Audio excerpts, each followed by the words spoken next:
जैसे कोई माली बाग लगा देता है और उस पे प्रेम से सिंचन करता है और उसके बाद देखते रहता है कि देखें बाग में कितने फूल खिल रहे हैं। वो देखने पर जो आनंद एक माली को आता है उसका क्या वर्णन हो सकता है।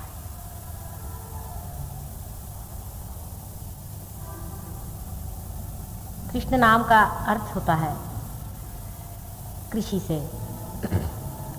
कृषि आप जानते हैं खेती को कहते हैं। कृष्ण के समय में खेती हुई थी और ख्रिस्त के समय में उसके खून से सींचा गया था। इस संसार की उर्वरा भूमि को कितने ही अवतारों ने पहले संवारा हुआ था। आज कलियुग में ये समय आ गया है कि उस खेती की बहार देखें, उसके फूलों का सुगंध उठाएं। ये जो आपके हाथ में से चैतन्य लहरियां बह रही हैं, ये वही सुगंध है जिसके सहारे सारा संसार, सारी सृष्टि, सारी प्रकृति चल रही है। लेकिन आज आप वो चुने हुए फूल हैं जो युगों से चुने गए हैं कि आज आप खिलेंगे और आपके अंदर से ये सुगंध संसार में फैल करके इस कीचड़ के, इस माया सागर के सारी ही गंदगी को खत्म कर देगा। देखने में ऐसा लगता है कि ये कैसे हो सकता है। माता जी बहुत बड़ी बात कह रही हैं, लेकिन ये एक सिलसिला है, कंटिन्यूअस प्रोसेस है। और जब मंजिल सामने आ गई तब ये सोचना कि मंजिल क्यों आ गई, कैसे आ गई, कैसे हो सकता है। जब आप चल रहे थे तो क्या मंजिल नहीं आई? जब आप खोज रहे थे तो क्या आपका स्थान मिलेगा नहीं? लेकिन जब वो मिल गया है तब इस पे शंका की बात क्यों खड़ी होनी चाहिए? आज मैं आपको 3 शक्तियों के बारे में बताना चाहती हूँ कि परमेश्वर एक ही है, वो दो नहीं है, अनेक नहीं है। मैं एक ही हूँ, अनेक नहीं हूँ, लेकिन आपकी माता जी हूँ, मेरे पति की पत्नी हूँ, मेरे बच्चों की माँ हूँ, आपकी अलौकिक माँ हूँ, उनकी लौकिक माँ हूँ। इसी तरह परमात्मा के भी 3 अंदाज हैं, 3 एस्पेक्ट्स हैं। पहले अंदाज से वो साक्षी स्वरूप है, वो साक्षी हैं अपने शक्ति के खेल के, जिससे वो देखते हैं। उसे हम ईश्वर कहते हैं और उनकी शक्ति को हम ईश्वरीय शक्ति कहते हैं या ईश्वरी कहते हैं। हमारे सहयोग में उसे हम महाकाली की शक्ति कहते हैं। जिस वक्त उनका ये साक्षी स्वरूपत्व खत्म होता है, माने जब वो और कुछ देखना नहीं चाहते, वो नापसंद करते हैं, जब वो अपनी आंख मूंद लेते हैं अपनी शक्ति के खेल से, उस वक्त सब चीज खत्म हो जाती है। इसीलिए उस शक्ति को हम लोग संहारक शक्ति कहते हैं। असल में संहारक नहीं है, लेकिन वो सारे संसार के कार्य का नियोजन करती है और उसे खत्म करती है।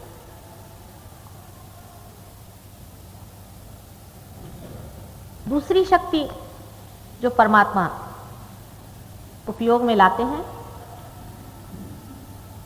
वो है उनकी सृजनात्मक शक्ति, जिससे वो सारे संसार की रचना करते हैं। उसमें बड़े बड़े ग्रह तारे,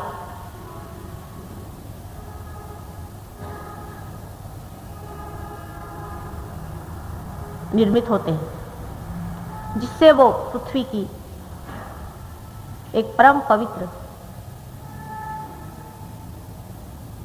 वस्तु तैयार होती है। इस अवस्था में परमात्मा को हिरण्यगर्भ कहते हैं और उनकी शक्ति को हिरण्यगर्भिणी कहते हैं। हमारे सहयोग में उसको महा सरस्वती कहते हैं।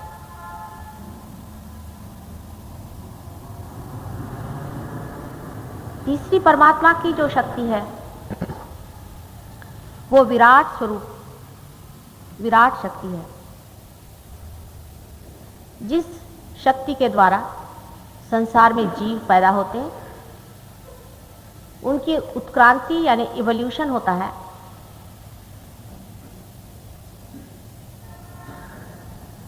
जानवर से मानव बनता है और मानव से अति मानव बनता है, अति मानव से परमात्मा बनता है। इस विराट शक्ति को सहयोग में हम लोग महालक्ष्मी कहते हैं। इस तरह से संसार में तीन शक्तियां हैं जो परमेश्वर की आभा को फैलाते हैं। पहली शक्ति जिसे ईश्वरी शक्ति कहना चाहिए, दूसरी हिरण्यगर्भिणी और तीसरी विराटांगना। सहयोग का कार्य जो है वो विराट का कार्य।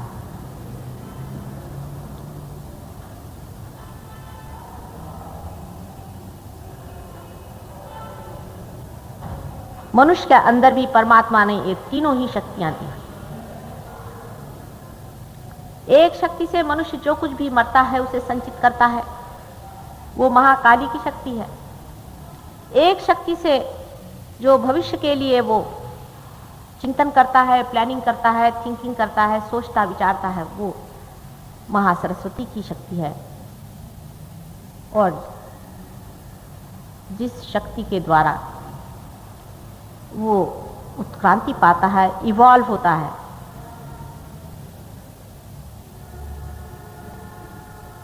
वो महालक्ष्मी की शक्ति।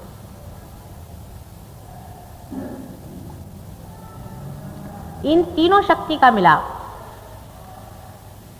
विराट शरीर में, उसके सहस्त्रार में, वही आदि पुरुष है और उसी जैसे मनुष्य को बनाने की पूर्ण व्यवस्था परमेश्वर ने की हुई। सिर्फ महालक्ष्मी शक्ति प्राणी मात्रों तक तो अपना कार्य सुव्यवस्थित करती रहती है, वो उसमें चयन करती है, चॉइस करती है और ठीक लोगों को, ठीक जानवरों को एक हद तक उत्क्रांति तक पहुंचा देती है। पर मनुष्य की दशा पर आने पर उसको पूर्णतया स्वतंत्रता मिल गई कि वो अपनी चेतना में, अपनी अवेयरनेस में अपना ही उत्क्रांति का पथ खोजे और जाने कि उसकी कैसी उत्क्रांति हो गई। न तो जानवर अपनी उत्क्रांति की बात सोचता है, लेकिन मनुष्य ही यह सोचता भी है और उसे देख भी सकता है, जान भी सकता है जब उसके हाथ से ये वाइब्रेशंस आने लगते। मंजिल तो आ गई है, आप लोग आंगन में आ खड़े भी हैं। इतना सरल सहज है सब कुछ, किंतु मनुष्य ने ही अपने को बड़ा कॉम्प्लिकेट कर लिया है, बहुत ही ज्यादा विक्षिप्त कर लिया है। मनुष्य के लिए बहुत कठिन हो जाता है कि वो सादगी से रहे, भोलेपन से। और धर्म और चीज कुछ नहीं है, सीधा साधा बिल्कुल बिल्कुल भोलापन, इनोसेंस। लेकिन इतनी खोपड़ियों के ऊपर खड़े होकर के हम लोग इनोसेंस की बात कैसे कर सकते? इसीलिए बहुत से छोटे छोटे बच्चे बहुत जल्दी से पार हो जाते हैं, क्योंकि उनके अंदर भोलापन है। कलयुग में बहुत सी बातें हो रही हैं, आपको शायद इसका अंदाज नहीं है। जैसे ही विराट शक्ति बहुत प्रबलित हो चुकी है, उसी वक्त में पाताल लोक से, जहां पर कि वेस्ट मटेरियल जैसे अधोगति को गए हुए बहुत से पुरुष, जिनको कि हम लोग राक्षस कहते हैं, उनकी भी शक्तियां बलवत्तर हो रही। दोनों शक्तियों का मुकाबला हो रहा है। एक शक्ति मृत है और एक शक्ति जीवंत है। मृत शक्ति कभी भी जीवंत शक्ति से शक्तिशाली नहीं हो सकती, किंतु जीवंत शक्ति अत्यंत सेंसिटिव होती है, संवेदनशील होती है। इसी वजह से उसका पनपना जरा कठिन होता है। प्लास्टिक का फूल कभी भी असली फूल से सुंदर, महत्वपूर्ण नहीं हो सकता है, किंतु प्लास्टिक के फूल हजारों बनाए जा सकते हैं, जीवंत फूल 2 ही 4 खिलते हैं। इसलिए जो लोग सहज योग में पनपे हैं, सहज योग में जिन्होंने जो कुछ पाया है, वो लोग भी मुरझा जाते हैं, फिर खिलते हैं, फिर मुरझा जाते हैं। एक माँ जैसे अपने आंचल में अपने बच्चों को बड़े दुलार से संभालती है, उसी तरह से सहज योग पालता है, पोसता है। लेकिन बच्चे में यह खुद शक्ति है कि वो अपनी शक्ति को जाने। सहज योग के बाद मनुष्य उस दशा को पहुंच सकता है, इस थोड़े से टाइम में पहुंच सकता है, जिसके लिए बड़े बड़े ऋषि मुनियों को हजारों जन्म लेने पड़े और हजारों वर्षों की युगों की तपो साधना करनी पड़ी।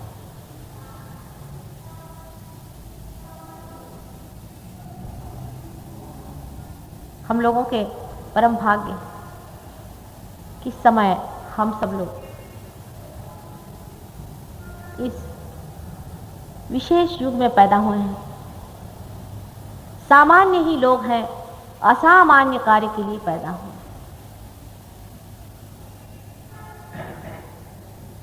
असामान्य पर्दे के पीछे ही हैं, सब आपकी मदद कर रहे हैं, लेकिन सामान्य को विराट ने चुना हुआ है अपने सहस्त्रार पे बैठाने में, क्योंकि सामान्य में शक्ति है असामान्य होने की।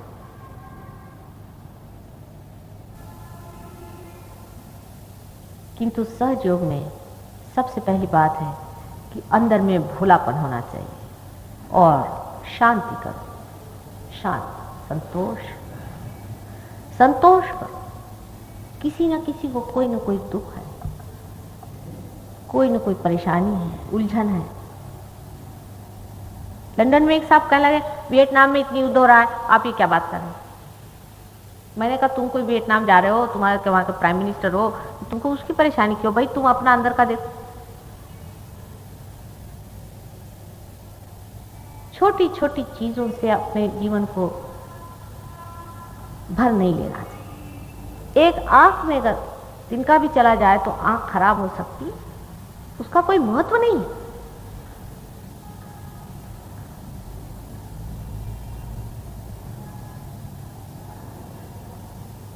शांत,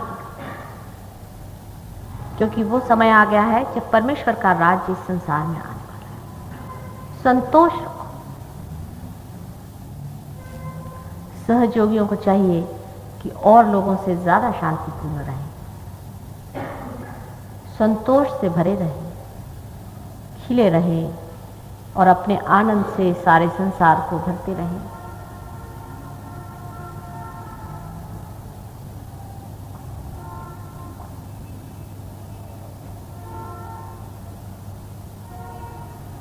अंदर का चमत्कार सहयोग दिखाएगा। बहुत जोरों में चरवण चला है, मंथन चला हुआ है।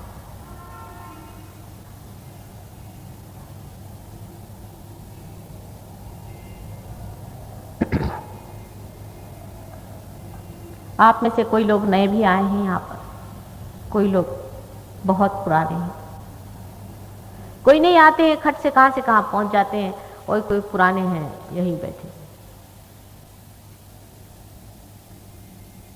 नितांत परमात्मा की असीम कृपा पर जिसको विश्वास है, जो जानता है कि सारे सृष्टि का रचयिता वही और सबको पार लगाने वाला वही है, वो एक क्षण में ही सहयोग में पार होके वहीं जाके जम जाता है, और एक बार जम जाता है फिर वो कभी भी उतरता नहीं। अपने विश्वास को दृढ़ करो, क्योंकि आपके हाथ से चीज बह रही है। आपने इसके करिश्मे और चमत्कार देखे हुए हैं। अपने पर विश्वास धरो,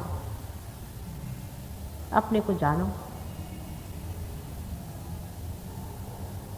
बहुत कुछ और भी हो रहा है। बहुत से बच्चे, छोटे छोटे बच्चे मैंने देखे हैं, जिनमें बहुत बड़े बड़े जीव जो कि आपके बाप दादे हैं वो जन्म ले रहे हैं आपकी मदद करने के लिए। 10-12 साल के अंदर में बहुत बड़े बड़े लोग इस संसार में आ जाएंगे। उनकी स्वागत की तैयारियां करिए। उनको पहले सूली पे चढ़ाया गया था, उनको मारा पीटा गया था, वो सब आज जन्म लेने वाले हैं। एक नवीन युग इस संसार में आने वाला है। परीक्षा का थोड़ा सा समय है, परमात्मा पे विश्वास रखें। सारे धर्मों का सारे धर्मों का आशीर्वाद और आशा कि मनुष्य परमात्मा पद पे पहुंचेगा, वो सत्य होकर है।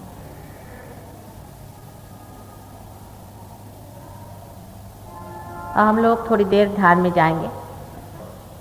कुछ भी करने का नहीं, आपके अंदर जो बीज सुप्तावस्था में है वही पनपेगा। आंखें बंद करके अपने विचारों की ओर देखिए। जो लोग बीमार हैं, शारीरिक कष्ट में हैं, लक्ष्मी जी की अवकृपा से पीड़ित हैं, हर तरह की पीड़ा है, वो तो सब ठीक होगी ही।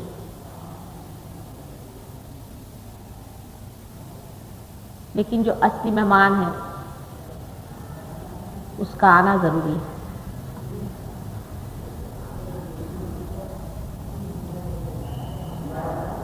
सब लोग मेरी ओर ऐसे हाथ करें। और अभी तक जो भी पीछे का है मरा हुआ, अपना ज्ञान, अपने दुख,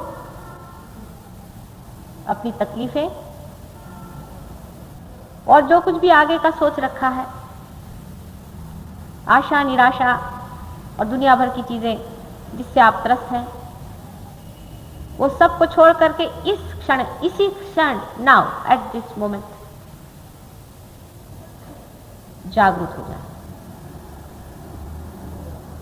प्रेजेंट में ही जागने से ये चौथा आयाम, फोर्थ डायमेंशन खुलेगा। न तो ये फ्यूचर में है, न पास्ट में है।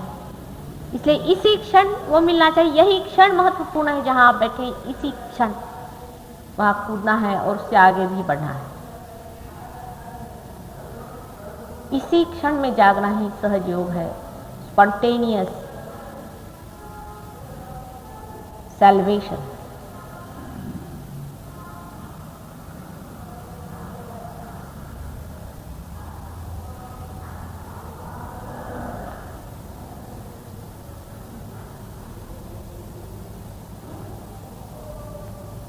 हिलना डुलना कुछ न करें, आंख बंद करके अपने माथे के ओर सहस्त्रार पे चित्त दें। जहाँ फॉन्टनेल बोन होता है वहाँ पर चित्त दें, वहाँ अपना चित्त रखें, फोर्स नहीं करें, सहज में ऊपर में सोचें क्या हो रहा है। जैसे यहाँ बैठे बैठे आप घर की बात सोचते हैं, शांतिपूर्वक,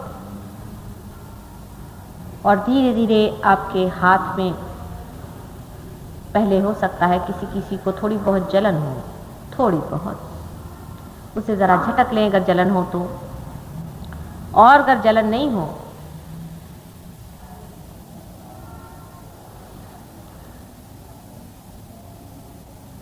तो सीधे सीधे ऐसे ही हाथ रखें और आपको ऐसे लगेगा कि अंदर एकदम ठंडी ठंडी हवा है। और माथे की ओर जब दृष्टि करेंगे तो ऐसा लगेगा कि कोई भी विचार आ नहीं रहा है। यह निर्विचारिता की बात है, आप निर्विचार हो जाए।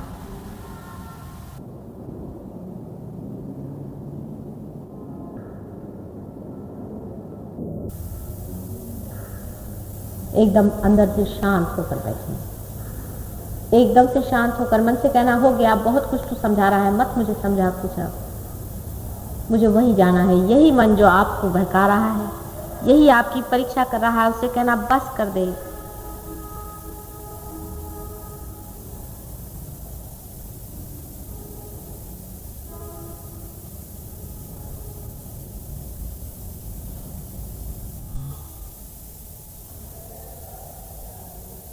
सहज योग समष्टि में बनता है, एक व्यक्ति का नहीं है, एक इंडिविजुअल नहीं है, आप सब एक विराट के अंग के रोम रोम हैं।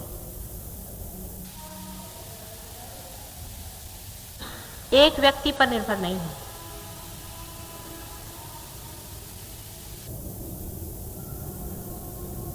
सब एक ही शरीर के अंग अंग हैं, यह आप जानिएगा। कलेक्टिव कॉन्शियसनेस में, सामूहिक चेतना, आप अकेले नहीं है, आप एक शरीर के अंग प्रत्यंग हैं, दूसरा कोई है ये नहीं, सब अपने ही हैं, इसे आप जानिए।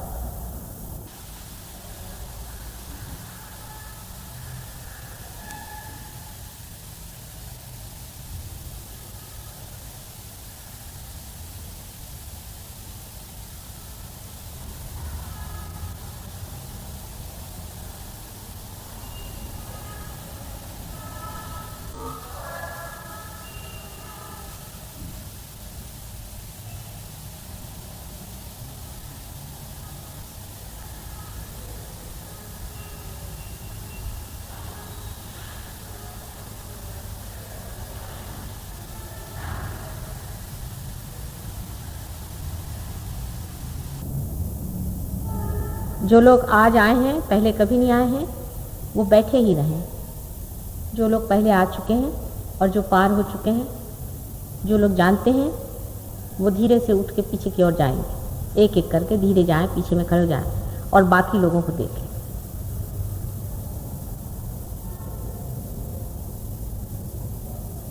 कोई डिस्टर्ब नहीं करें, धीरे धीरे उठें, पीछे में जाएं और देखें। और जो लोग अभी आए हैं वो बैठे रहें आंख बंद करके धीरे से। और जिनके हाथ में से वाइब्रेशंस आ रहे हैं, नए आए हुए लोगों के, जो नए आए हैं, जिनके हाथ में से वाइब्रेशंस आ रहे हैं, नए लोगों के जिनके हाथ में कुछ चीज़ बहना शुरू हो गई हो, वो हाथ ऊपर करें।